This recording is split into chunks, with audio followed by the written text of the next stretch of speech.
गुजारा भत्ता हम समझते हैं उस महिला के लिए तो जायज़ है जिसको मामूली बात पे तलाक हो गई या किसी उसके शौहर ने दूसरी औरत के चक्कर में, शादी के चक्कर में उसे तलाक दे दी, वहाँ तक तो सही है। लेकिन अगर किसी की बीवी करप्ट है, उसके अवैध संबंध है लोगों से और उसके बाद उसने उसे तलाक दे दी और उसके बाद वो लिविंग रिलेशनशिप में रह रही है, तो क्या उसको भी भत्ता दिया जाए?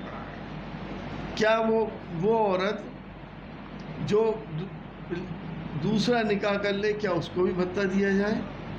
सुप्रीम कोर्ट को इस पे विचार करना पड़ेगा। सुप्रीम कोर्ट की बात सर्वोपरि है, हम मानते हैं सुप्रीम कोर्ट की बात, लेकिन जो हमारा इस्लाम बताता है हमें अपने इस्लाम की बातों को भी फॉलो करना है और जो इस्लाम जिस तरीके से कहता है उसको मानेंगे, लेकिन संविधान के तहत, क्योंकि ये मुल्क संविधान से चलता है और संविधान ही हमें हमारे रिलीजियस मानने की परमिशन देता है, इसलिए हमारे नज़र में संविधान सर्वोपरि है। तलाकशुदा महिला खातून गुजारा भत्ता यानी जिसको नान नफ़का कहते हैं उसको लेने का हकदार है। शरीयत इस्लामिया ने भी इसका निज़ाम बनाया है और शौहर के ऊपर ज़िम्मेदारी आयद की है कि वो अपनी मुतल्लका बीवी का ख़र्चा दे जब तक कि उसका दूसरा निकाह नहीं हो जाता, और यही बात सुप्रीम कोर्ट ने कही है। तो इसमें मुस्लिम पर्सनल के कानून में और सुप्रीम कोर्ट में कहीं कोई फ़र्क या तज़ाद नज़र नहीं आता है। बहुत अच्छा फ़ैसला है और मैं इस फ़ैसले का स्वागत करती हूँ। इससे पहले भी एक बार ये सुप्रीम कोर्ट से ये आदेश आए थे गुजारा भत्ता वाले, शाह बानो वाला केस हम लोगों ने पढ़ा है, तो तब भी उस वक्त ये तोड़ मोड़ कर इस कानून को ख़त्म कर दिया गया था। नहीं तो आर्टिकल 125 के तहत आई थिंक 1985 में ये गुजारा भत्ता के लिए, शाबानों के लिए ये कानून बनाया गया था। फिर वो क्या हुआ था, आई थिंक कुछ कांग्रेस की गवर्नमेंट थी और आगे पीछे कर वो क्यों ख़त्म किया गया, वो कुछ ऐसा हुआ था। लेकिन आज जब ये आया है तो इसका मैं स्वागत करती हूँ और बहुत अच्छा फ़ैसला है और महिलाओं को उनका अधिकार मिलना चाहिए।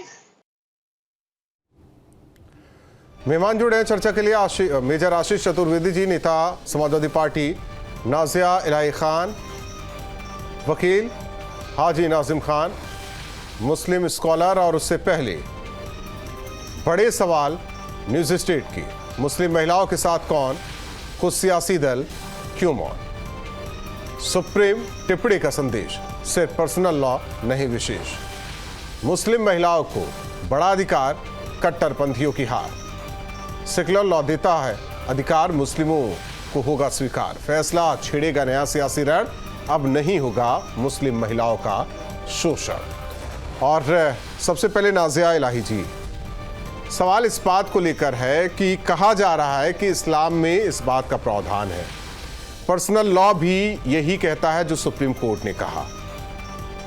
सवाल ये कि अगर हम जाए पीछे 1985 शाहबानो केस की बात करें तो फिर अधिनियम 1986 क्यों लाया गया?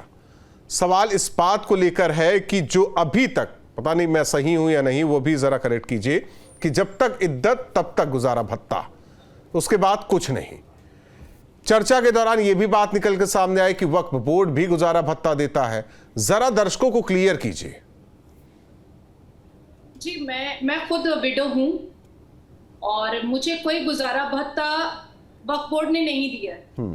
मैं पेशे से वकील हूं और 2014 में 3 तलाक को बंद करने के लिए मेरा पिटीशन टैग शाहबानो जी के पिटीशन में हुआ था जी, और उसके बाद से ही देश की मुसलमान बेटियों को एक रोशनी दिखाई दी कि कहीं ना कहीं इस देश की नागरिकता में हम मुसलमान बेटियों का भी हक है। दैन मेहर आपको पता होगा, या मैं बता देती हूँ कि 1100 रुपए दैन मेहर भी रखे जाते, 501 रुपए भी रखे जाते। जिनकी अरबों खरबों की प्रॉपर्टी होती है वो 50,000 दैन मेहर रखते हैं। और जब मैं 4 महीना 10 दिन इद्दत पे बैठी थी मेरे खाविंद के खत्म होने के बाद जी, तो 4 महीना 10 दिन मुझे 100 रुपए मिला था। 100 रुपए, मात्र 100 रुपए। और उसके बाद मेरे बेटे के लिए और मेरे लिए कोई नहीं खड़ा हुआ। मैंने अपने प्रोफेशनल डिग्री से ही अपना और अपने बेटे का घर संसार चलाया और चला रही हूं। मेरे पास डिग्री थी, मैंने आगे पढ़ाई की, तो मैंने अपना घर चला लिया। लेकिन जो बच्चियां जाहिल रह जाती हैं, जिनको हिजाब में लपेट कर रख दिया जाता है, जिनको मदरसे की तालीम सिर्फ दी जाती है, उनका क्या होगा? सर्वोच्च न्यायपालिका ने मुसलमान बेटियों को देश के नागरिकता होने के साथ साथ उनको एक खूबसूरत निर्णय दिया है कि वो भीख ना मांगे, वो अपने अधिकार को मांगे, सर ऊंचा करके, छाती चौड़ी करके किसी भी महामहिम अदालत में जाए और अभी के BNSS सेक्शन 144 धारा के तहत और प्रीवियस CRPC 125 के तहत आप जाइए और अपने खर्चे को मांगिए। शरिया हम क्यों मांगेंगे? और नहीं मानना चाहिए। देश की बेटियों को अपनी आंख खोलनी चाहिए।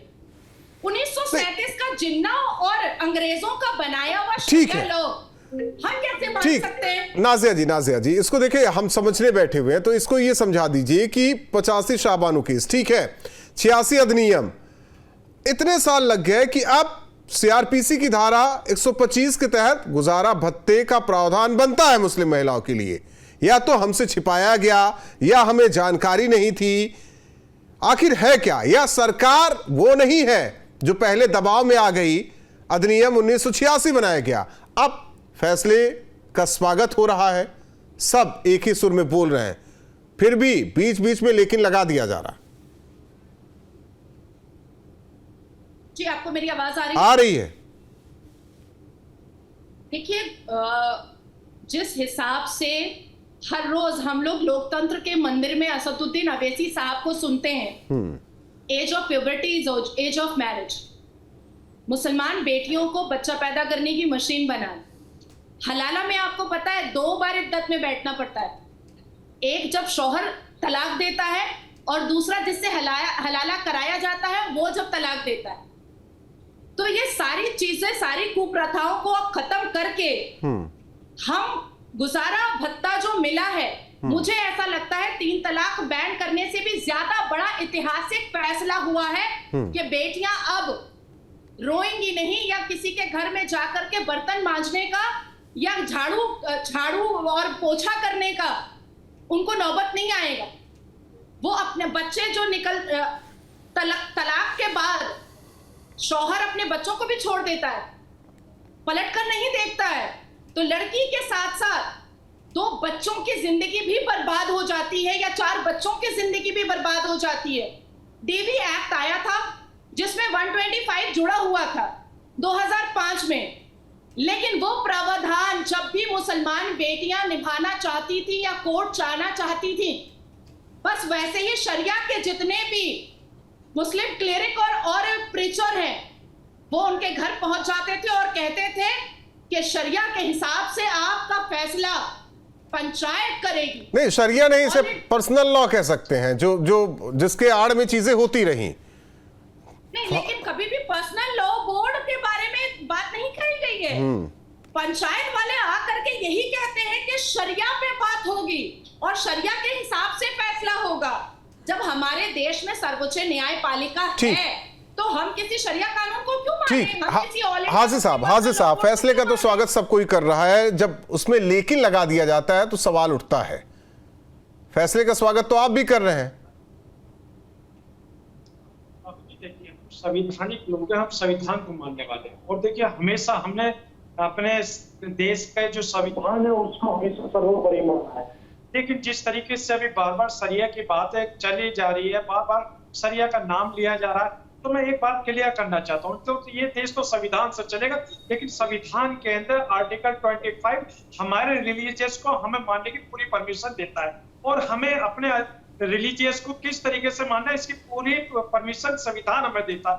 लेकिन राहुल जी, जिस तरीके से बार बार ये कहा कि हलाला करना पड़ता है, इद्दत करनी पड़ती है, तो अगर मैं ये सवाल कर दूं नाजिया जी से कि इद्दत जो होती है, क्या इद्दत के सही मायने ये बता पाएंगे?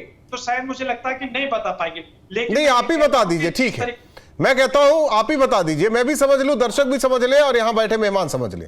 आप ही समझा दीजिए। हाँ, देखिए राहुल जी, देखिए बिल्कुल समझाऊंगा। देखिए, जब एक तलाक शुदा महिला, जिस पे अभी सुप्रीम कोर्ट ने CRPC 125 के तहत ये कहा गुजारा भत्ता देने के लिए, यानी मेंटेनेंस देने की बात कही है, तो मैं ये कहता हूं कि जब पहली बात तो कोई भी मुस्लिम समाज ये नहीं चाहेगा कि उसकी बहन बेटी का निकाह होने के बाद तलाक हो, कोई भी नहीं चाहेगा। वो हमेशा ये चाहता है कि उसकी बहन बेटी हमेशा नहीं, वो उस पर रहिए ना, कौन क्या चाहता है वो छोड़ दीजिए, इद्दत को परिभाषित कीजिए।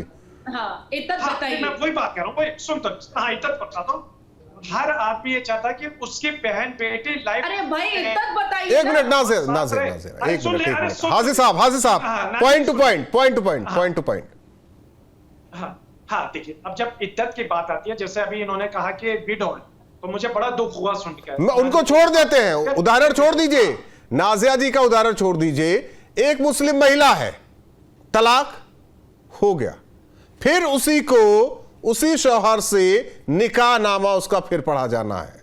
उन्होंने यही बातें कही हैं कि 2 बार इद्दत, उससे पहले हलाला तो वो तलाक देगा तो इद्दत, यही बातें कही उन्होंने। समझाइए इसे आप। तो मैं वही चीज आपको बता रहा हूं कि अब ये मान के चलिए कि एक शौहर ने अपनी अहलिया को तलाक दे दिया है, तो वो फिर वापसी चाहते हैं कि दोनों के आपस में एक साथ रहें। तो देखिए, मैं इस्लामिक बात कर रहा हूँ सर, जबकि ये देश हमारा संविधान से चलता है, हम संविधान को मानने वाले। सबसे पहले उन लोगों को, दोनों को कानून, यानी कानून के पे विश्वास रख के संविधान के तहत कोर्ट में जाना चाहिए। लेकिन आप फिर कहा भटक गए, आप भटक गए। इद्दत की बात हो रही थी ना, इद्दत को परिभाषित कर दीजिए सर, हम आगे बढ़ जाएं। हाँ, मैं वही सुन तो लीजिए सर। जब एक प्रोसीजर होता है उसका कि महिला अगर वापसी अगर अपने शौहर के साथ रहे तो उसे इद्दत करनी पड़ती है। इद्दत करने के बाद फिर उसे दूसरे इंसान के साथ निकाह करना पड़ता है। जब निकाह करने के बाद क्या है वो इद्दत? सुन तो लीजिए, अभी तुमने कहा नादिया को इद्दत के बारे में नहीं पता, सुन तो तो लीजिए। क्या है इद्दत? आप अपनी वाली इद्दत को इससे कंपेयर मत कीजिए, क्योंकि आपने हलाला शब्द का इस्तेमाल करा, तो राहुल जी वही चीज मेरे से जानना चाह रहे। तो मैं ये कहता हूँ कि जब दूसरे शौहर से उसने शादी कर लिया, तो वो दूसरे जो शौहर है महिला, उसके ऊपर डिपेंड करता है कि वो अपनी अहलिया को तलाक दे या ना दे। तो सर, ये इसका एक प्रोसीजर होता है। लेकिन आप प्रोसीजर मुझे ना समझाइए, आप इद्दत की बात कीजिए जो नाजिया जी पूछ रही हैं। हाँ, तो मैंने बताया तो सर, इद्दत के बारे में बताया तो सही मैंने। तुमने कहा कि इद्दत 2 तरह की होती है। एक तो फिर सुन लीजिए, अरे बता तो रहा हूँ, एक इद्दत तो वो है जो आपने करी है 4 महीने 30 दिन की। अरे सुन तो लिए, 4 महीने 10 दिन की आपने इद्दत करी। एक तो आपकी इद्दत है, आपके शौहर दुनिया से रुखसत हो गए, उनके रुखसत होने के बाद आपने इद्दत कर लिया। और एक इद्दत जो है जिसमें एक आदमी तलाक अपनी घरवाली को दे देता है, अहलिया को, तो अगर वापसी अगर वो रहते तो दूसरा निकाह करती है। वो मर्द क्यों नहीं रूम में बंद रहता है? वो मर्द क्यों नहीं मुसल्ले पर 12 घंटा रहता है? वो मर्द क्यों नहीं अल्लाह के सामने रोता है जो तलाक देता है? वो औरत जो तलाक सुन लीजिए अरे सुन लीजिए नाजिया इलाही जी, देखिए, हमने कहा कि हम तलाक के कभी भी फेवर में नहीं है। हम चाहते हैं कि मियाँ बीबी हमेशा एक साथ मिलजुल कर रहे। अगर किसी के घर में ना इत्तेफाकी तलाक की नौबत आती है तो कोर्ट का पालन करना चाहिए, वहां कोर्ट में जाना चाहिए। और फिर शाबानो भी गई थी कोर्ट में, शाबानो भी गई थी कोर्ट में। मेजर आशीष जी, कोई भी धर्म हो, जहां दिक्कत है, जहां महिलाओं के अधिकारों का हनन हो रहा है, तो उस पर बात होनी चाहिए। जी बिल्कुल, मैं समझता हूँ आज एक ऐतिहासिक फैसला आया है और भी आगे मैं समझता हूँ इसी तरीके के फैसले आने चाहिए, जिससे कि कानून को समानांतर बनाया जा सके, कि सबके लिए बराबर रहे। हमारे कॉन्स्टिट्यूशन का भी ये मानना है कि कानून सबके लिए बराबर रहे। पिक्चरों में भी हम यही देखते हैं कि कानून सबके लिए बराबर है, लेकिन कहीं कहीं कुछ कमियां रह जाती हैं जिनको वक्त आने पे जो है सुधारा जाता है, और उसी सुधार को हम आज देख रहे हैं। मैं उनसे गुजारिश करना चाहूंगा जो लोग थोड़ा सा संदेह रख रहे हैं मन में, एक पुरुष की तरह ना सोचें। अगर आप एक पुरुष हैं तो जाहिर सी बात है आपका निकाह या शादी भी हुई होगी, और जब शादी हुई होगी तो आपके बच्चे भी होंगे, और बच्चे होंगे तो आप उसमें आपकी कहीं ना कोई बेटी भी होगी। तो कहीं ना कहीं उस नजरिए से इस चीज को देखें तो आप उसे ज्यादा आसानी से समझ पाएंगे और समझेंगे कि ये कितना जरूरी है। और जो एक डाउट जो मैं कुछ लोगों का सुन रहा था कि किसी से अगर वो दोबारा शादी कर लेती है तब उसको मेंटेनेंस देना होगा या नहीं, तो जितनी मेरी सीमित जानकारी है इस चीजों को लेकर के, मेंटेनेंस आपको तभी देना होता है जब कोई कमाने के लिए अपने आप में सक्षम नहीं होता है, और यदि शायद दोबारा शादी कर लेता है तो आपको जो मंथली मेंटेनेंस होता है शायद वो नहीं देना पड़ता, जहां तक मेरी जानकारी है। तो वही चीज यहाँ भी शायद मैं समझता हूँ लागू रहेगी, तो उससे इस बात पे फर्क नहीं पड़ेगा कि अगर उसकी दोबारा शादी हो रही है तो फिर आपको शायद नहीं देना होता है, तो वो चाहे हिंदुओं में हो चाहे मुसलमानों में हो। धर्मेंद्र राय जी, देखिए जब ट्रिपल तलाक की बात आई थी तो सरकार कानून लेके आई, गुजारा भत्ता है, हालांकि ठीक है सीआरपीसी की धारा 125 के तहत बनता है, लेकिन सवाल कि जब एक धर्म विशेष की बात होती है तो कई चीजें सामने आने लगती, सवाल उठने लगते हैं। केंद्र सरकार कुछ करेगी? कुछ जरूरत है कि एक चश्मे से धर्म कोई भी हो, लेकिन महिलाओं के लिए एक हक? हमेशा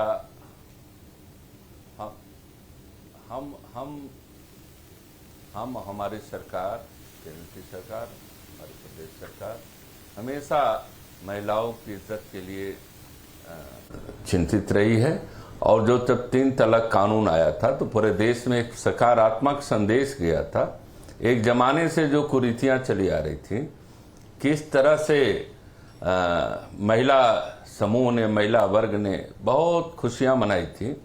आज जो कोर्ट का फैसला आया है तो हम समझते हैं कि हमारे अभी जो आपके सम्मानित चैनल पे बैठे हैं तो नाजिया जी ने बहुत अच्छे तरीके से समझाने का प्रयास किया है, लेकिन हाजी साहब को बात समझ में नहीं आती। तो ये एक नज़ीर है कि एक जो पुरुष मानसिकता उनके दिमाग में बैठी हुई है कि महिलाओं की इज्जत नहीं करनी है, महिलाओं को किस तरह से ये लोग हमेशा अपमानजनक स्थिति में रखते हैं। देश में कानून 2 नहीं चलते हैं, हमेशा एक कानून से देश चलता है, और जहां भी कुरीतियां हैं जिस भी समाज में, उसे दूर करने का प्रयास सरकार को करना चाहिए, जैसा कि करती आ रही है। लेकिन हमारे माननीय न्यायालय ने जो फैसला दिया है, हम समझते हैं कि आज पूरा देश इसका स्वागत कर रहा है। स्वागत करना भी चाहिए कि अगर कोई महिला, अगर वो कमज़ोर है, उसके पास गुजारा का कोई साधन नहीं है, तो उनको गुजारा भत्ता देने में क्या ऐतराज है, उनको देना चाहिए। ये तो एक स्वागत योग्य कदम है। लेकिन हाजी साहब जिस तरह से, देखिए ये जो सियासी पार्टियां, राजनीतिक पार्टियां हैं, जो कांग्रेस ने हमेशा से किया, 1986 में जब राजीव गांधी जी ने पलट दिया था, कोर्ट के फैसले को पलट दिया था, ये उनकी सरकार संख्या बल के आधार पर उन्होंने किया था, पूरा देश आश्चर्यचकित था। उस समय आरिफ मोहम्मद खान साहब, मुझे याद है कि उन्होंने बिगुल बजाया था, उस फैसले के खिलाफ बिगुल बजाया था। आखिर यह देश में ऐसे लोग क्या करना चाहते हैं? एक तुष्टीकरण की राजनीति के लिए, हमेशा वोट की राजनीति के लिए देश की व्यवस्था में किस तरह से दखल रखते हैं कि हम किसका अपमान हो रहा है, किसका सम्मान हो रहा है, इसकी कोई चिंता नहीं, कोई ख्याल नहीं। आज जब महिलाओं को इज्जत देने की बात होती है तो एक वर्ग तिलमिला उठता है, जैसे लगता है कि इनके निजी उसमें किसी नहीं, ऐसा नहीं है हाजी साहब, ऐसा है क्या? प्रकरण पूरे देश के लिए एक मिसाल नहीं, ऐसा नहीं है हाजी साहब, कोर्ट ने, ऐसा है क्या? कोर्ट ने जो फैसला दिया है, हम समझते हैं। लेकिन आप इद्दत नहीं समझा पाए, इद्दत मैं नहीं समझ पाया। मैं चाह रहा था कि इस शो में इद्दत को समझ जाऊं। हाँ राहुल जी, देखिए मैं इद्दत के बारे में बताऊंगा, लेकिन अभी जिस तरीके से भाजपा के एमएलसी धर्मेंद्र जी ने जिस तरीके की बात कही है, तो मैं बता दूं, देखिए ये देश संविधान से चलता है और हम संविधान को मानने वाले हैं। और देखिए संविधान के तहत ही मैं आपको बताता हूँ कि आर्टिकल 25 पूरे हमारे रिलीजियस को मानने की परमिशन देता है। तो देखिए मेरे इस्लाम के अंदर, सच देखिए मेरे इस्लाम के अंदर बहन बेटियों को पूरा अधिकार है, बराबर की समानता है, जितना हक बेटे को है उतना वो तो नाजिया जी बता पाएंगी। हाँ वही तो मैं वो तो नाजिया जी बता पाएंगी। आप महिलाओं की बात कर रहे हैं तो नाजिया जी बेहतर बता पाएंगी। मिलता है क्या नाजिया जी? हाँ राहुल जी, ये आर्टिकल 25 की बात कर रहे समझने हैं का प्रयास और करना जब भी चाहिए। मैं जिस जिस चैनल तरह पर से भी ये बैठती रिएक्ट हूँ, कर रहे हैं। जितने एक मिनट भी धर्मेंद्र जी।